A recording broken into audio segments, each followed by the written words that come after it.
Vous avez vu tout ce qui se passe en Iran?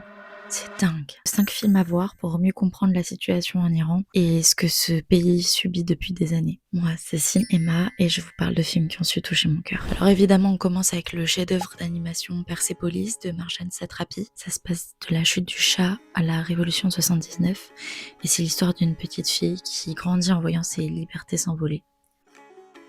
Il faut savoir que c'est autobiographique, donc c'est réalisé par Marjane Satrapi, qui l'a fait une fois en France, mais qui est née iranienne. Vraiment à voir, je pense que vous en avez déjà entendu parler. Ensuite, je suis obligée de parler de la Palme d'Or de cette année, Un simple accident de Jafar Panahi. C'est assez dingue parce que Jafar Panahi l'a écrit en prison. Il a été inculpé justement pour dénoncer ce qui se passe dans son pays et à travers ce film, il parle justement de ce qui se passe en prison et la violence qu'ils peuvent subir et de comment ça peut les traumatiser. Et vraiment, c'est un film très très fort qui m'a bouleversée en salle et qui est par moments vraiment très drôle. Ça m'a vraiment fait penser à Little Miss Sunshine dans la vibe par moment, alors que ça parle d'un sujet vraiment très dur. Mais vraiment, vous passerez pas un mauvais moment.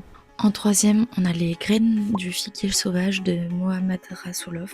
Là aussi, c'est un film qu'il a tourné clandestinement pendant les manifestations. Donc, c'est sorti en 2024 et donc ça parle d'une famille qui se déchire entre les jeunes filles de la famille et le père qui travaille pour le régime. Et c'est vraiment un thriller fort et ça montre l'impact que ça peut avoir sur une famille quand les filles commencent à se révolter, s'éveillent un petit peu sur le régime, etc. Et le père qui lui travaille pour le régime et l'opposition qui se fait au sein de cette famille.